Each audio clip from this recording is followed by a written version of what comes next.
Universal basic income, a 15-hour work week, open borders. Does this sort of thing sound too good to be true?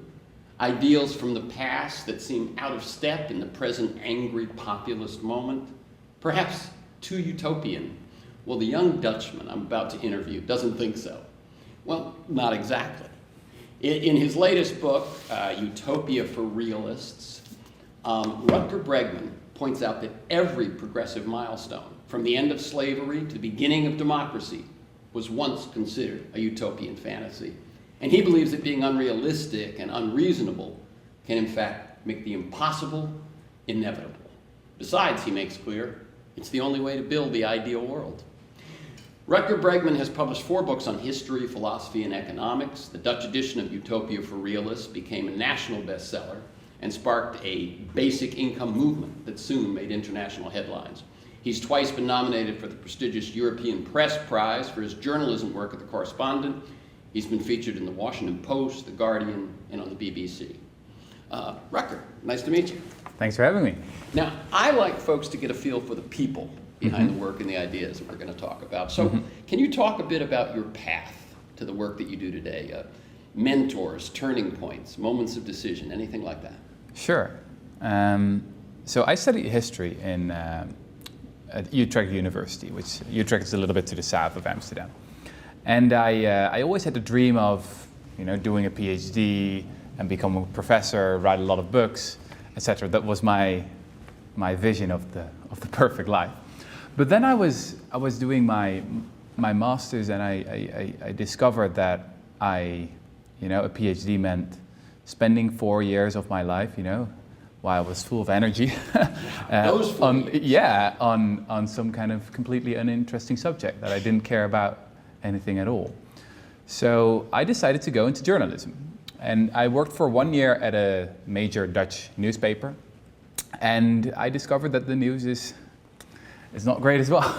The news is always about exceptions, right? About things that go wrong, about corruption, violence, terrorism, etc., etc. So if you watch a lot of the news, at the end of the day, you know exactly how the world is not working. So I was always... Said the word that you skipped over, that people may not have heard, is you said the news is about exceptions. Yeah. It is the exceptions that get the attention. Exactly. And thus the wrong impression. Exactly. So I was always looking for a space in between, academia and journalism.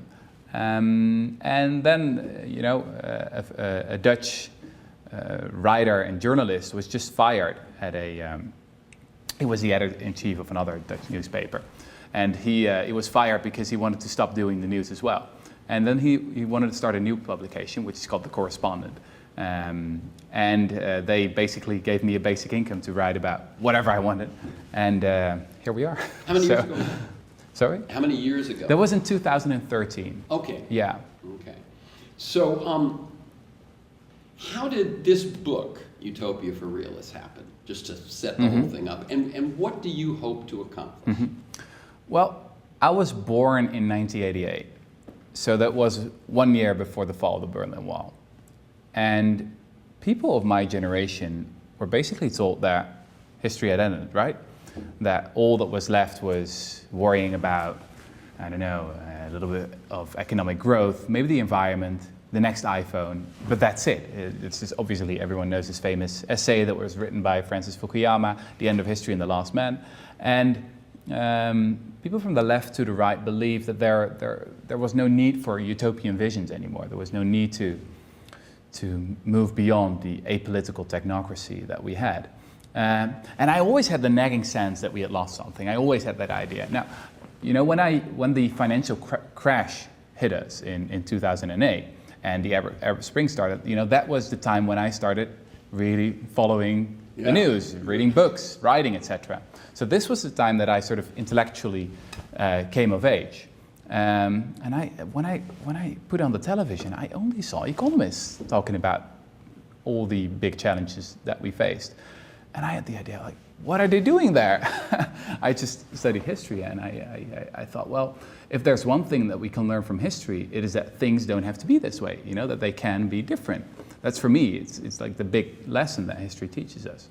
So Yeah, that's how it began, and that's how I got interested in utopian thinking. It was actually, I studied for a few months in LA with Professor Russell Jacoby at UCLA. Sure. And He's written a book on utopia. Exactly. He's one of the most, I think, fascinating thinkers about utopias, and he taught me that we shouldn't throw away the, how do you say it, the child with the bathwater, you know?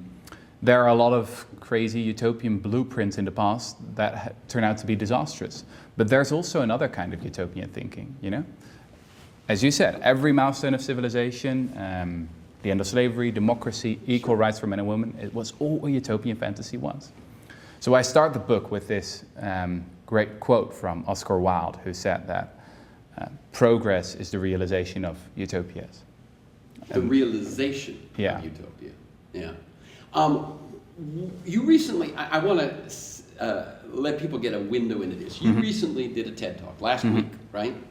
And obviously, TED goes back a number of years now, but TED Talks are something which everyone knows about, everyone spends some time doing. And you're not, you know, the head of some big agency or corporation. You're not an astronaut, you know, a rapper. How do you get picked by TED? What is that process like?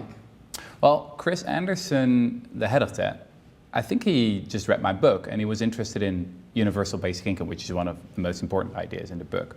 And I think they decided they just wanted to do a talk with basic income, and then they looked it up, like who in the world writes and talks about this subject, and they probably discovered that there are about 10 people in the whole world talking about it, and 9 of them are, well, old grey men. And there was this one Dutch guy from 29 years old. So I guess I probably got a little bit lucky there. And then, what was it like? You've done a TEDx talk in 2014. You obviously have spoken plenty. In terms of what one goes through from knowing what you want to say to having a TED Talk, what was that process like? It's the craziest thing I've ever done. Actually, there was one workshop during the week. It's the whole conference is like 4 or 5 days. Right. And there was one workshop for the speakers that was called Managing Jitters, Managing Backstage Jitters. And the speakers coach started the workshop with the following sentence: "Welcome to the Mount Everest of public speaking." And everyone's like, "Ah!" Yeah. So I started actually already in November preparing my talk. You know, really to just write it. And what you do then, you know, you work with the speakers coach, practice it like 400 or 500 times or something like that. 400 or 500 times. I memorize it completely. So your talk has been fairly the same for 4 months? No. Well, that's actually the worst thing. You know, many people have this thing that when they have a deadline, they start working, you know, when the deadline comes nearer. I have the complete opposite thing. So whenever you give me a task, I'm completely stressed out immediately, and I got to do it. So when they asked me in last year in October to do a TED Talk, I was like, oh, I got to do this immediately. So I wrote it in November, and I memorized it in December, and I was like in January, I was like, oops. And then I still wanted to make changes, but that was very annoying, because then there are like different versions of the talk going through your head. It was annoying to you. Once you memorize, I actually coach people sometimes on speaking and so on. Yeah. And once you memorize something, it becomes much harder to change. Yeah, definitely. Yeah, so I made a lot of mistakes there. But anyway, it went well. So it's not online yet. I know I would love to say, but look for it. It will come online soon. As you said, Chris Anderson likes the topic. The talk went over well. I assume we'll see it soon. Okay. Let's talk a bit about the history of utopia. You've said already, you know, the Oscar Wilde quote and so on, but what does the word utopia mean, and what is its history? How far back does it go? 500 years. Yeah. 501 years to be exact. So in 1516, the writer Thomas More published his book Utopia, and he coined the word. And it means two things. It means both good place and nowhere. So it was a little bit of a joke of him. I really like that about the word. Utopia is a place that you're always striving for, but you never really arrive there. Or if you arrive there, then there's got to be a new utopia. That's right. It's almost like Horizon. Exactly. For most of human history, I think for about 50,000 years, there was only one utopia. And this is what historians call the buddy utopia. I mean, for most of human history, almost everyone, almost everywhere was sick, poor, hungry, stupid, dirty, afraid, and ugly. You know, that's the natural state of humanity. And that started to change only a very short time ago, you know, with the Industrial Revolution, but especially after the Second World War, with the rise of modern economic growth and the welfare states, etc. So for most of human history, there was this one utopia, what historians call the buddy utopia. And that was basically about not being hungry anymore, having a roof above your head, etc., etc. Maslow's lower. Yeah, exactly. Lower survival Exactly. needs. Yeah. So what I always like to do is like this simple thought experiment. You know, just imagine if you would have a time machine and could go back to the Middle Ages and kidnap some, I don't know, farmer that was living in rural Italy or something like that, and bring him back to our time, modern LA or modern Utrecht, where I live, and just give that person a tour. And he would probably say, "This is it. I mean, this is Utopia. Yes. You've done it. Everything Congratulations. I wanted. Yeah, you've achieved it." But the last question at the end of the tour would probably be, you know, why are you still getting out of bed in the morning? I mean, what are you still doing it all for? You know, from that farmer. Like, what keeps you going? What's next? And I really think that is the biggest problem of our time. It's not that we don't have it good. It's that we have no new big visions of where we want to go next. Okay, now you point out that times are also better than we think they are. Mm-hmm. And partly we referred in the earlier to the news always points out what's wrong, what's tragic, what's, you know. But why do you think most people, and perhaps the left more than the right, but most people don't know how good we have it? Mm-hmm. Well, there's probably two reasons. There is a very rich philosophical tradition of pessimism. You know, it's pretty hard if you are some old white guy and you want to get famous, it's pretty hard to say, well, most people are pretty nice. Most people won't pay attention because that's boring. But if you say like, humanity is doomed, then everyone's like, oh, that sounds smart. So there's something, I don't know, that always works very well there. The other thing is obviously the kind of information we're getting. So you never see a headline that says, child mortality declined today by 0.000000001%. But that's true. I mean, that's happening every day. Since 1990, we've seen a child mortality decline of almost 50%. I mean, that's one of the greatest achievements in all of world history, and no one's talking about it. So it's because it's gradual? Exactly. Like many of the most important developments are very gradual. And many of the things that are much less important, something like terrorism, which is awful, but it's a very small phenomenon, especially on a world historical scale. But that's. Well, I was thinking it isn't just us. I mean, there's some evolutionary basis for that, right? Mm-hmm. In other words, things that seem the same, there was no evolutionary value in noticing them. Exactly. What you notice is the human a new brain, smell, a new sound. Yeah, the human brain is not very well adapted to see these. But I mean, we've got something called rationality. You know, you can write books and put this out. Yes. So I think it's important to tell those stories because so many people are pessimistic right now about rising xenophobia and inequality and climate change, etc. And there are good reasons to be. I mean, these are also like structural trends. Something like climate change. Again, you never see a headline that says the world got like 0.00001 degrees hotter today, and that's probably one of the big reasons why we're doing so little about this. But there is also a lot of good going on in the world right now, and especially if you compare it to like 30 or 40 years ago, hunger is on decline, disease is on decline, people are getting smarter, we are much better fed than we were in the past.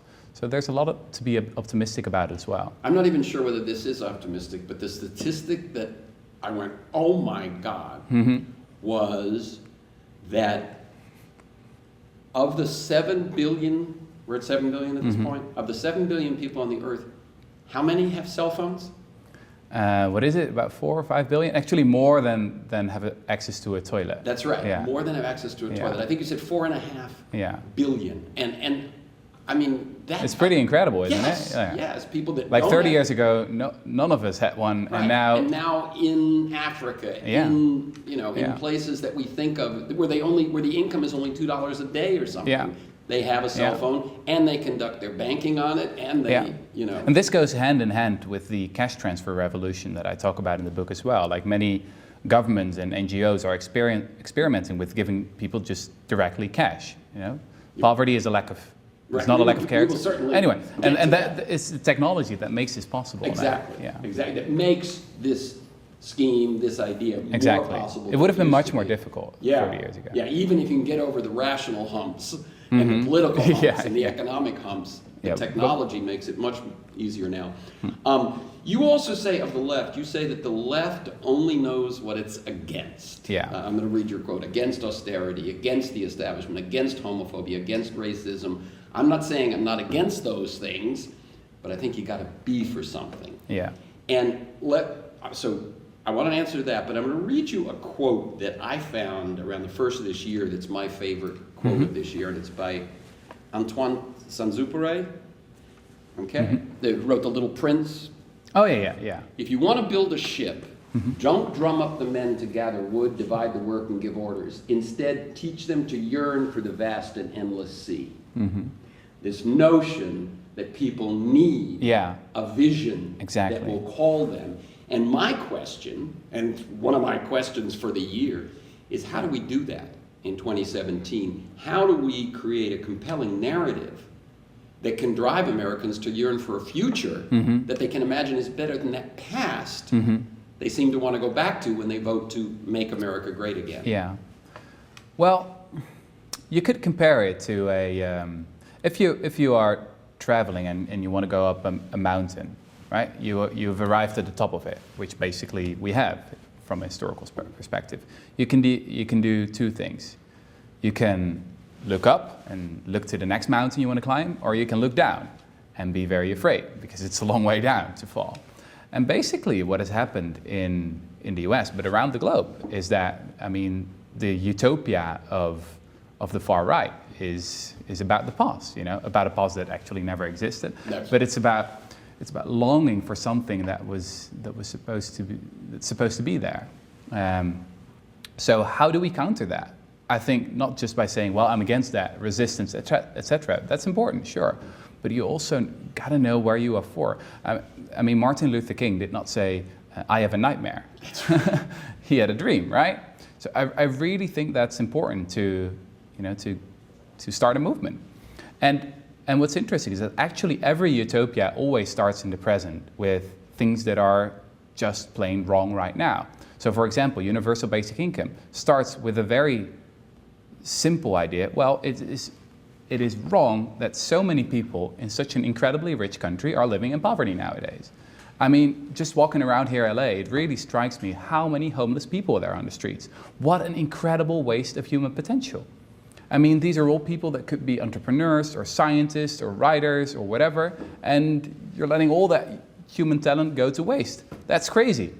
And then, of course, that's compounded in nations and cultures where women do not have access to education, etc. Because there you're writing off half. Yeah, again, and here is also, it's important to just rethink what, for example, something like progress is. I mean, for a long time, progress was just economic growth and buying more stuff that we don't need to impress people we don't like. But nowadays, especially at the beginning of the 21st century, it seems obvious that there are so many things that don't add to GDP, don't add to economic growth, but are incredibly important, like caring for our kids, caring for our elderly, work that's often done by women. It's true. Men should do more, but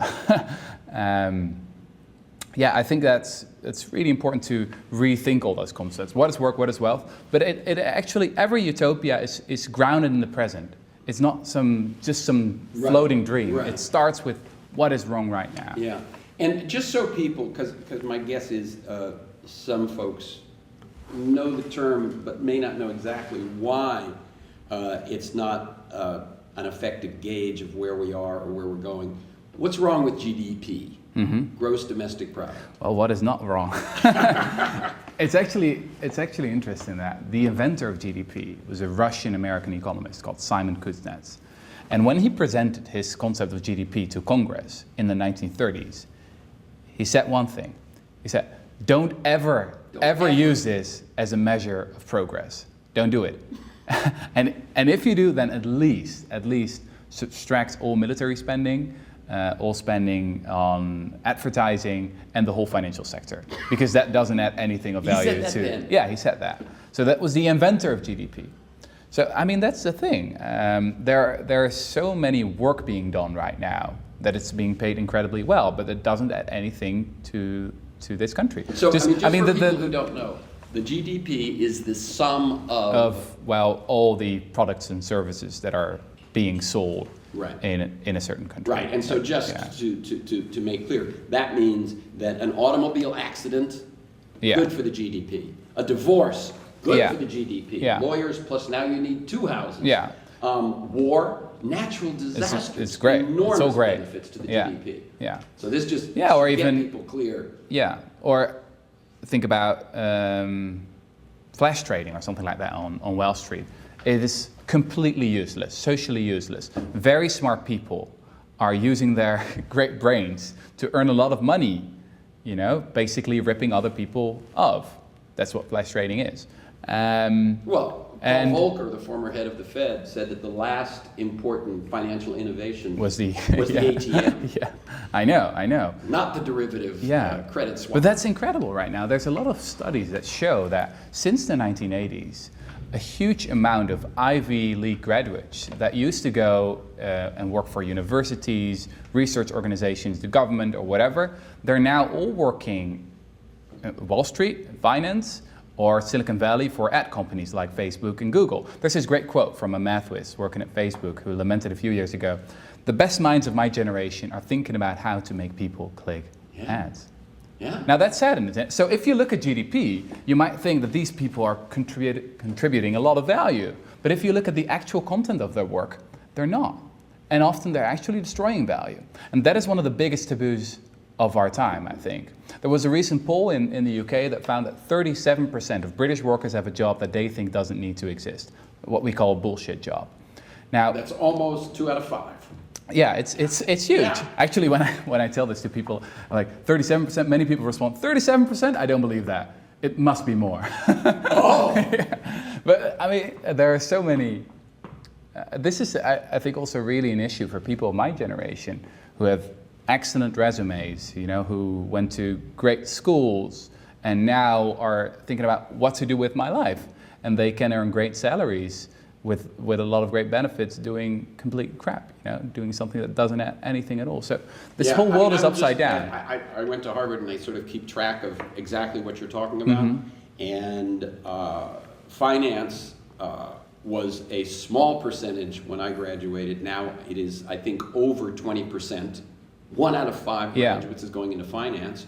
And engineering and applied sciences, which is all the stuff involved with computers, is now the largest major. It's crazy, isn't it? I mean, and this university that I think people still think of as humanities, social sciences, no. And think about it. I mean, in the 70s, like the futurologists were predicting that we would be on Mars right now and that we would have flying cars, etc. Why are they not there? Well, maybe there's a very simple answer. Because these guys are all inventing completely useless financial products. They are supposed to have gotten us on Mars by now. But that's right. No, one thing we talked about just before we got on the air was I began to look at the future. Mm-hmm. I graduated college in '69. I was really looking at the futurists. Alvin Toffler's Future Shock comes out in '72, I believe. Mm-hmm. There's a lot of other people writing about the future. Futurism was kind of a hot topic at the time, and it was, we're going to have so much leisure. Mm-hmm. By now, not only would we be on Mars, but we would have this, very short work week and so on. What happened? How did that not happen? Mm-hmm.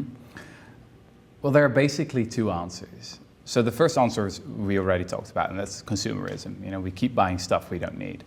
And doing work we don't need to create more stuff. Exactly. We Well, don't need. that's the other answer, and that's what David Graeber, an American anthropologist, has called the rise of bullshit job. And I think this is a really convincing argument, actually.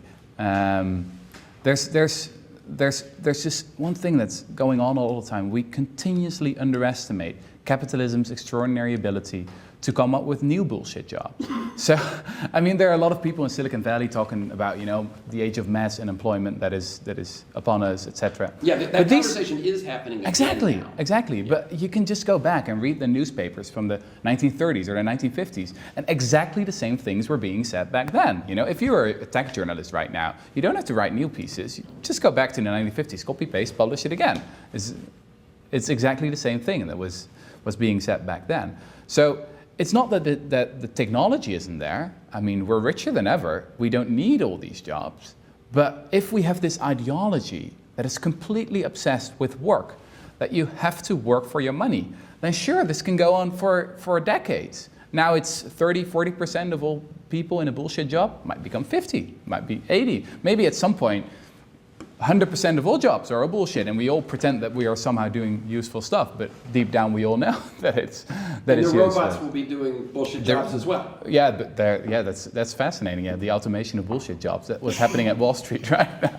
Exactly. Yeah. I heard that JP Morgan went from 200 people in their hedge fund department to 2. Yeah. And what they hired, it was more than 200, but they're down to 2 because what they hired instead was software developers. Yeah, that's crazy, isn't it? Who could do hedge fund work better than whoever those human beings But are. I do think that, as I said, capitalism has proven quite good in the past at coming up with new jobs that don't need to exist. So we'll get into the basic income thing. Yeah. Because Could I say one other thing? Absolutely. Because I think it's really important that people understand that, I'm a historian. So people might say, look, come on, this guy is talking about bullshit jobs. He's got one himself. I think it's really important that people understand that you're allowed to define it for yourself. And there's one very easy way to find out whether you have a bullshit job or not. Just stop working, see what happens. So in the book, I've got the story of garbage men in New York City that went on strike at the end of the 60s. And it was a complete disaster, 6 days after they started, the emergency state had to be declared. And, well, it turned out that garbage men are very, very important. So I use that and compare it to another strike. It's the only strike that I can find in all world history of bankers. That was Ireland 1970. And that strike lasted for 6 months. And nothing much happened. After 6 months, the economy just kept growing. And after 6 months, the bankers came back and said, all right, we'll go back to work again. Yeah. So I think that really shows that we need to rethink who are the real wealth creators. Well, what is work? What is progress? Is that, people, I think, assume, and my guess, that wealth is created at the top. The right calls the very rich job creators, wealth creators, that it all comes from the top and trickles down, maybe if we're lucky. And you point out there are 2 ways to make money. You can work, or you can be a rentier. Yeah. And that's a term that most people don't know. What does that mean, and what's our current situation? Well, if you work, you're adding something of value to the world. I don't know, whether you're working at a cafe or writing a book or whatever, something that people like and that they're willing to pay money for. But what you can also do if you want to earn money is use things that already exist. For example, land is the great historical example, and let people pay rent for it. Now, we are moving towards an economy right now where more and more people at the top are not working anymore. And if they work, it's basically to make their rent bigger. There are some obvious examples. The financial sector doesn't add anything to value. This is not some leftist proposition. I mean, it's the International Monetary Fund that says it as well right now, the Bank of International Settlements as well. You can read their reports, and they show that when a financial sector becomes bigger than 100% of GDP, it starts destroying wealth. Well, it's more than twice as big right now in countries like the UK or the US or the Netherlands, where I live. Just so people get that, the financial sector is twice as big as the GDP. What does that mean? The private debt that's in an economy, when that gets bigger than 100% of GDP, then the financial sector starts not creating wealth but destroying wealth. Right. That's because as you point out, one of the main things that a financial sector does is create debt. Yeah. Because it's moving money around. I mean, there used to be a time when the financial sector was just like a service, because basically, I mean, it should be. You need to supply money so people can invest in their good ideas. Money is one of the greatest inventions of history, sure. But there is so much speculation going on right now that doesn't add anything of value. I think that's the thing. So that's a very clear example of what we call rent seeking. There are other more subtle examples right now as well, and I think that Silicon Valley is the most interesting example. So think about something like Facebook or Google. These are platforms, and they are what economists call natural monopolies.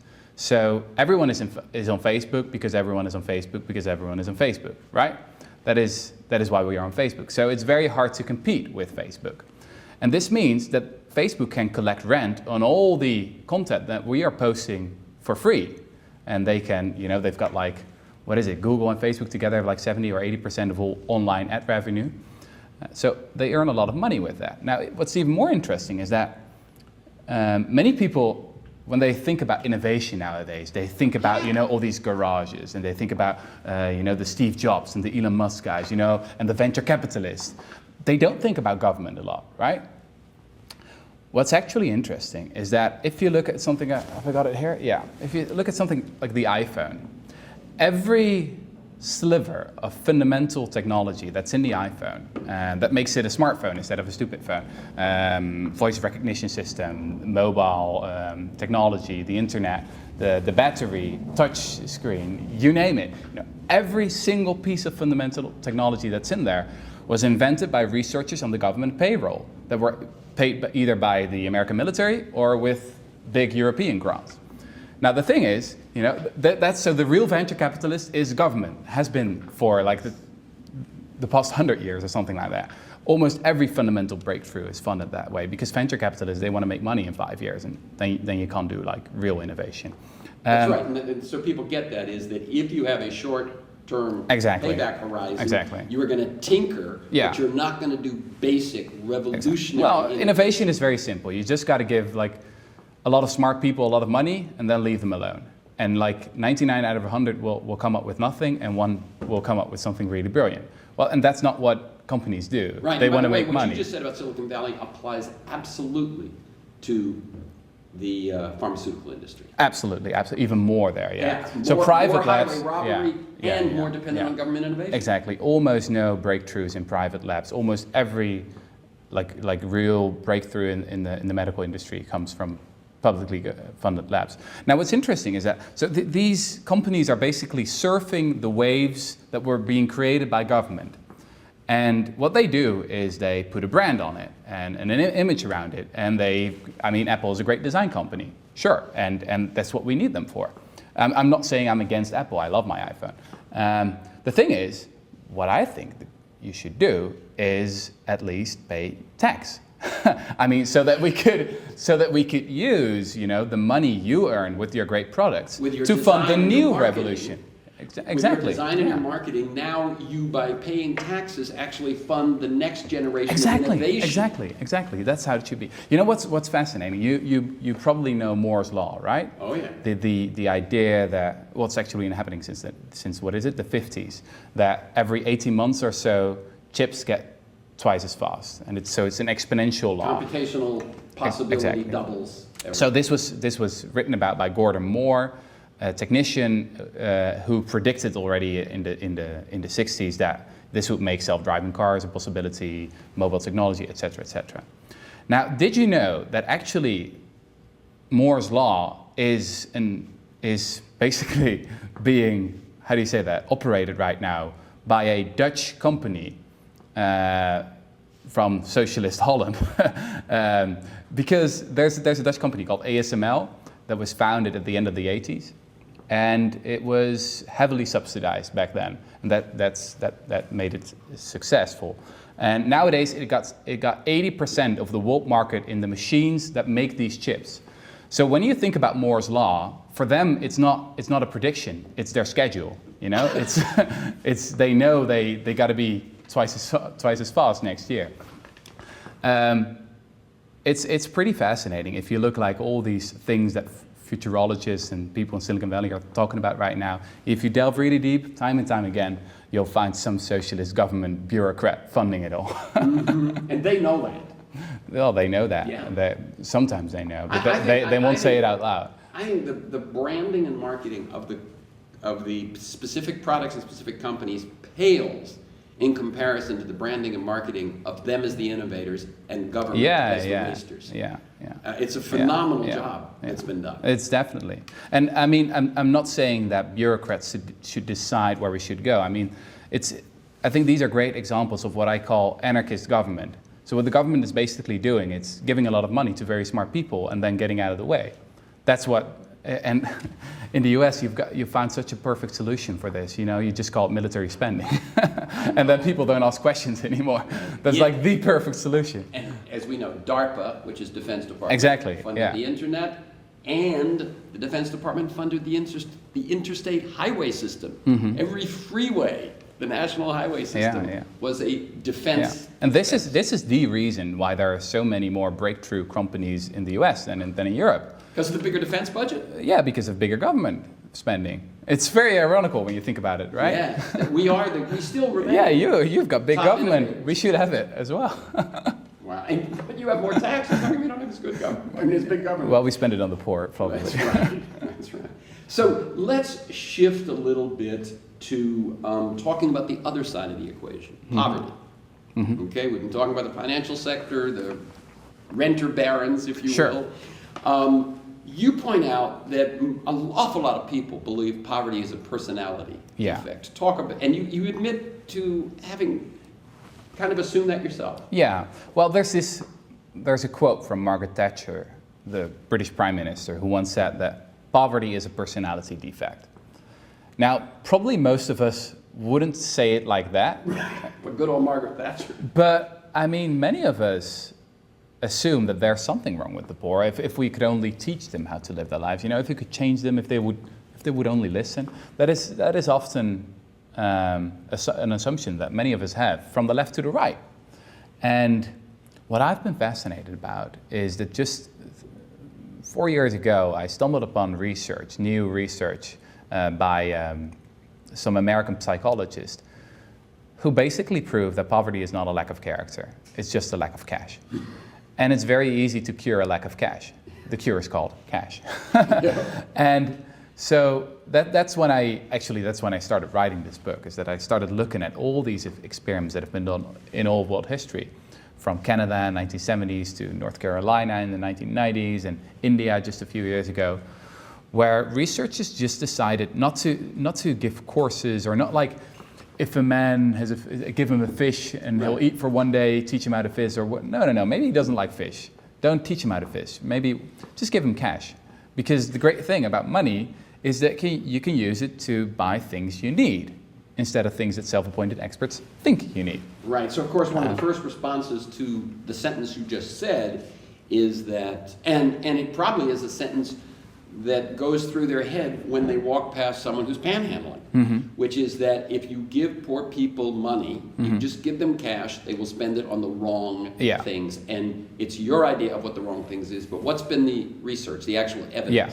Well, what I found is that when you ask people what would you do with a basic income, most people respond that, well, don't worry about me, they say. I'm not going to sit on the couch. I've got ambitions, I've got dreams. That'd be great, give me a basic income. But when you ask them, what will other people do with a basic income? They often respond, oh, no. It's probably, they'll probably waste it on drugs or alcohol or watch Netflix all day. Beer and lottery tickets. Exactly. So, and again, I think the news comes in here, because why do we have such a pessimistic view about others? Because fraud is in the news all the time, benefit frauds, or lazy people that can't find work or whatever. These are the exceptions, as we talked about earlier. Or even the made up, if we go back to the welfare queens. Exactly, completely made up. In other words, an entire body of research can be on one side of the scales, but on the other scales, you have Reagan's phrase, welfare queen, and more people believe that. I know. And the thing is, nowadays, like 90 or 95% of our laws, we base them on a wrong image of human nature. the idea that most people are lazy, want to rig the system, etc. Well, it's not true. What we And find so- time and time again in the actual research So some of that is that most people want to make something of their lives. Yeah. And Throw some of that data at us. well, I think the most Canadian yeah, study? that's probably the most fascinating study. So this was in a small town called Dauphin, 1974. And for 4 years, everybody in that town received the basic income, ensuring that no one fell below the poverty line. So basic income, they defined it as whatever the poverty line is, you'll get that much money. Yeah, it's a little bit technical. There are two different versions of basic income. One is the negative income tax, the other is universal basic income. Look it up, it's the same. Yeah, okay. So what they did is they completely eradicated poverty. That experiment lasted for 4 years, but then a new government came into power and they said, oh, this is a really weird, crazy experiment. What are you doing? You're giving free money to people. Stop this at once. And so there was no money left to analyze the results. I love that. In fact, actually, when you stop the money, then you can't even analyze all the data they've been collecting for these 4 years. But it was found. It was 2,000 boxes full of graphs, interviews, tables, a lot of data, and they weren't able to analyze it. 25 years later, a Canadian professor called Evelyn Forget found the data, did the analysis, and discovered that it had been a huge success. So one of the most important things she discovered is that basic income is actually an investment. So if you don't care about the poor, if you're not persuaded by the moral argument, then you still have a wallet. Look at the return on investment. What they found out is that healthcare costs went down by 8.5%. 8.5%. Yeah. And so in America, that's huge. That's billions and billions and billions of dollars. And all of these problems that we wrestle with politically and so on would be in an entirely different basket. Yeah. But kids also performed much better in school. Domestic violence incidents were down, mental health complaints were down, and most importantly, people didn't work any less. So it's not true that suddenly everyone quit their jobs and was totally lazy. So this is actually an investment, I try to show in the book, that pays for itself. I've got one other example for you from the US. This was in a casino that opened in North Carolina. It was operated by the Eastern Band of Cherokee Indians. And they were allowed to distribute the earnings among the members of the band. And at some point it was $6,000, $7,000, $8,000, $9,000 a year. So a lot of money. And it was basically a basic income. Now, the coincidence would have it that just a few years earlier, a professor called Jane Costello started a study there among 1,500 poor kids who were living there. So this was like a dream. It was like a dream. The research was there. Yeah, and it was like a dream come true for her because this was a natural experiment. She could look what would happen with these families, and it was really crazy. So kids performed much better in school. They behaved much better. They were much healthier as well. And now, what I thought was most fascinating is an economist who works at UCLA, Randall Akey. He calculated that the savings in terms of lower healthcare spending, lower crime, lower dropout rates, were actually bigger than the cash transfers themselves. So a basic income to the poor, eradicating poverty, pays for itself. Now just think about that. There's one study that shows that the cost of child poverty in the US is $500 billion. The cost of child poverty. Oh, yeah. Child poverty. Yeah. Maybe you don't care about these kids. Maybe you don't. Maybe you just, that's the way it is. Then just think about the financial sense it makes to completely eradicate it. You're paying through the nose right now to fund, all the healthcare costs. You're paying a lot of taxes to pay for all the care workers, et cetera. And eventually the prisons. Exactly. And it is cheaper to eradicate poverty. In the US, the poor collectively, if you want to get them all above the poverty line, like all the, 50 million poor in the US, if you want to get them all above the poverty line, would cost $175 billion, a quarter of the military budget, 1% of GDP. 1% of GDP, Yeah. 1 penny out of every dollar. So if we think about poverty, and if that research foretells the future, pay for itself. Exactly, and it's not technology that's holding us back. It's not economics. It's just ideology. That's it. So I think this is the least utopian proposal in my book. We could do it tomorrow. Now, for folks who the idea is new to or seems wacky, there's a history here. Milton Friedman, Richard Nixon. How close did we come? This close. This close. It almost happened. So at the end of the 60s, almost everyone believed in the US that some form of basic income was going to be implemented. As you said, Milton Friedman, the neoliberal right-wing economist, was in favor. But John Kenneth Galbraith, the leftist... Those two, how much did they agree on? Yeah, probably only this. But they both agree that this was the way forward. What's really interesting about basic income is that it moves beyond the old political dividing line between the left and the right. The left will get its eradication of poverty, but the right will get a much smaller government in terms of paternalism. So this is an anti-nanny state proposal. So what happened is that Richard Nixon, of all people, he was, hearing all this talk about basic income, and he thought, all right, let me be the man who makes history. Let's do it then. China, I'll start a basic income. Yeah, I'll do it. So he had a proposal for a modest basic income, and it went through the House of Representatives twice, and a huge majority voted in favor of it. But then it hit the Senate floor, and there it was basically killed by the left. So the Democrats wanted a higher basic income. And so they voted against it. And then the most crazy thing happened, and it was in 1978. There was an experiment going on at that time in Seattle, very big basic income experiment, with the same results as they found in Dauphin, the Canadian town I talked about. Now, what they discovered is that the divorce rate had gone up by 50%. So, but wait, the other positive things correlated with the Canadian experiment. Yeah. But so, the outlier was exactly. this So divorce. kids performed much better in school. People didn't work any less. Healthcare costs went down, etc. Same results. But then the divorce rate went up by 50%. Now at that point, all the conservatives said, we can't have basic income. I mean, this will make women much too independent. We can't have this. It was only 10 years later that they found out that a statistical mistake had been made. So in reality, the divorce rate did not go up. But by then, we were already in the era of Reagan and Thatcher, and the whole idea had been forgotten. So it's really a crazy history. Whenever people talk about laws of history or something that determine the course of history, that is bullshit.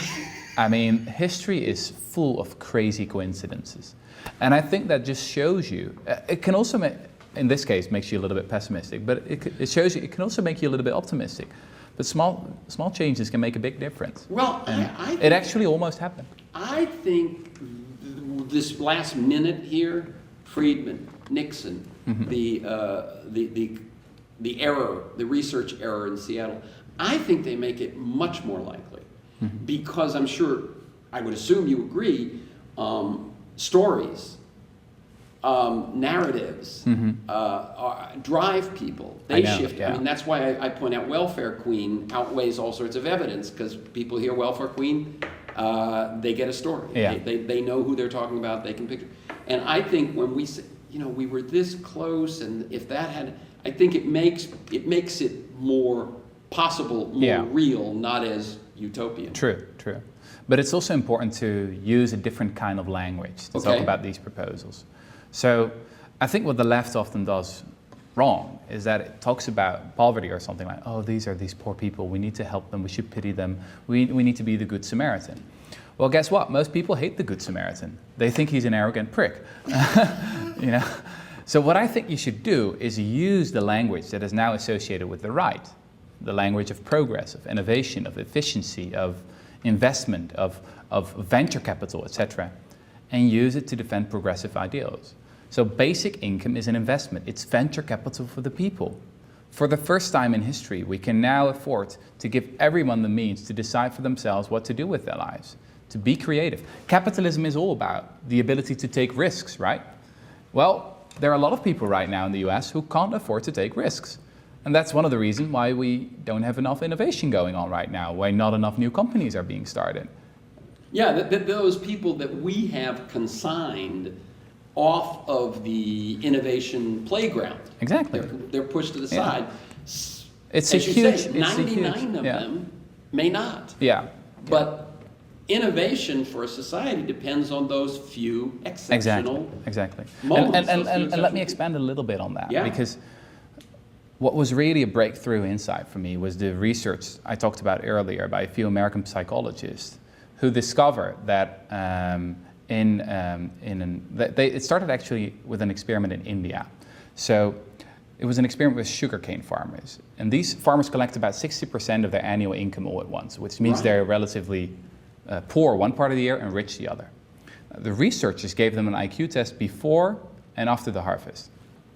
And then they discovered that the farmers performed much worse on the test before the harvest. The difference was really big. It was 14 points of IQ. To give you an idea, that's comparable to losing a night's sleep or the effects of alcoholism. So they've since replicated this finding in many other circumstances also in the US.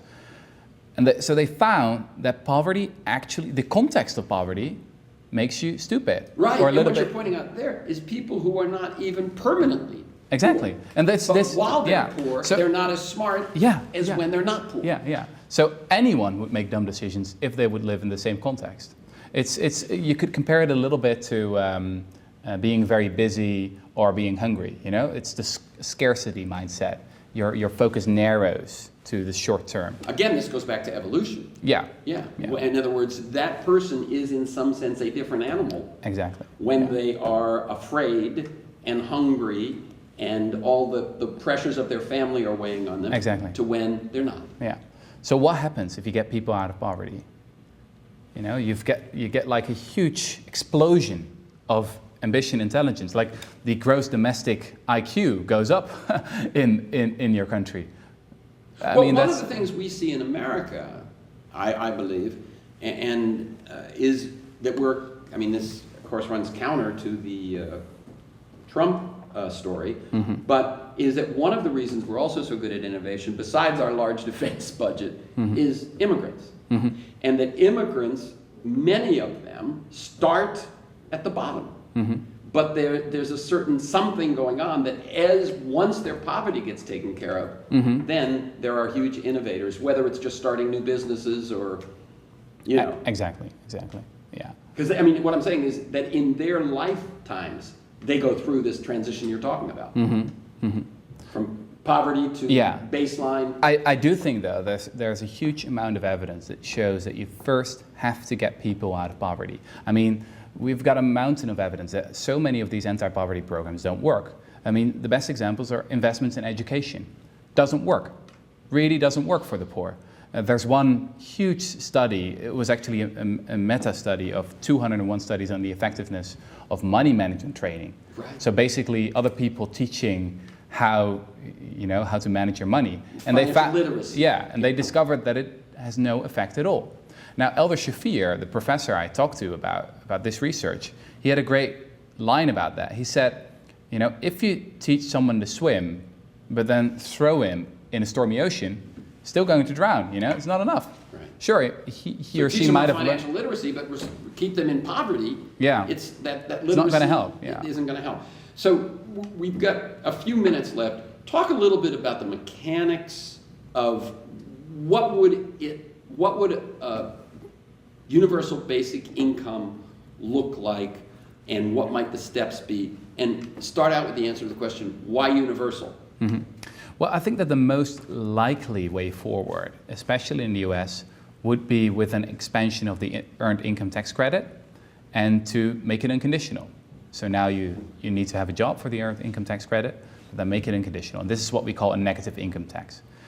So what you will then have is a basic income guarantee, which means that as soon as you fall below the poverty line, your income is automatically topped up. Now, there's another idea out there as well, and that's called universal basic income, which means that everyone will get a certain amount of money from the state. Actually, Alaska has this right now. It's a very small basic income. Alaska has a sort Alaska, of yes, the Alaska divides Permanent its Fund. oil profits among all its people. So that it is used to be much greater. It's dropped. Well, that is a basic income, but it's not enough It's to not live on, enough, obviously. right. It was 1,800, 2,000. It's a tremendous success, by the way. I know. If you are a politician right there and propose that you want to get rid of it, your career is finished. It's pretty. That's fascinating. It's one of the reasons why you need to make these programs universal and not just target them at the very poor. You see the same thing actually now with Obamacare. Trump can't even get rid of it.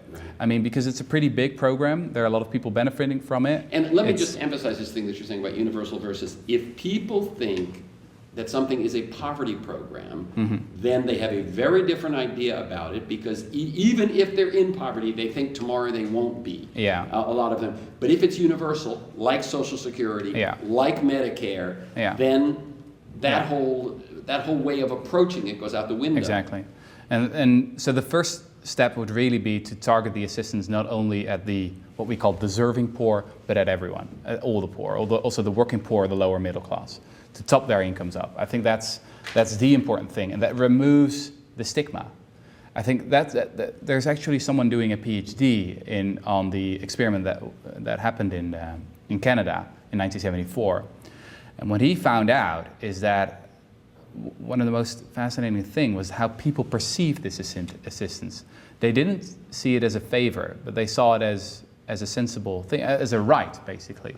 Like you have the freedom of speech and the freedom of assembly or whatever. You've also got the freedom to live without poverty. Yeah, and that's how we should think about this. I think in America, the investment strategy, the target as an investment sounds more promising, because America, we have trouble convincing people healthcare is a right.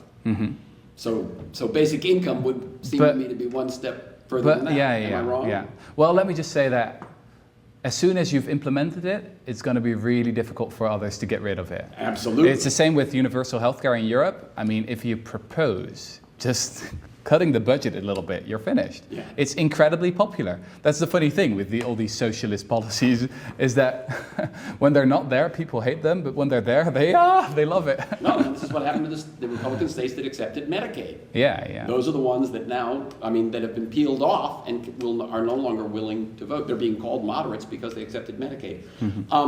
Final 2 minutes, let's say. What can people who are seeing this do?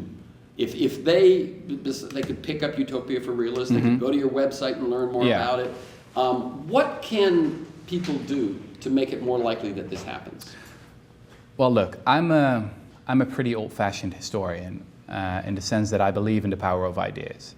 I believe that there's a lot of evidence that ideas can and do change the world, and that real change doesn't start in places like Washington or Westminster or whatever. But it starts with just regular people talking about new ideas. What's fascinating to me is that just 4 or 5 years ago, when I started writing about basic income, it was a completely obscure subject. No one was talking about it. And now it's everywhere. Government is doing an experiment in Finland. A big experiment is going to start in Canada.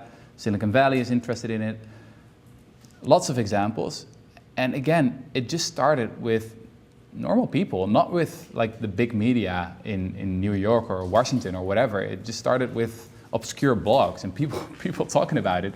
And then, when everyone is convinced that this is a really great idea, I think then mainstream politicians and journalists will talk about it as well. Yeah, I think that's how, time and time again, you see how real change happens. It doesn't start at the center, but at the fringes.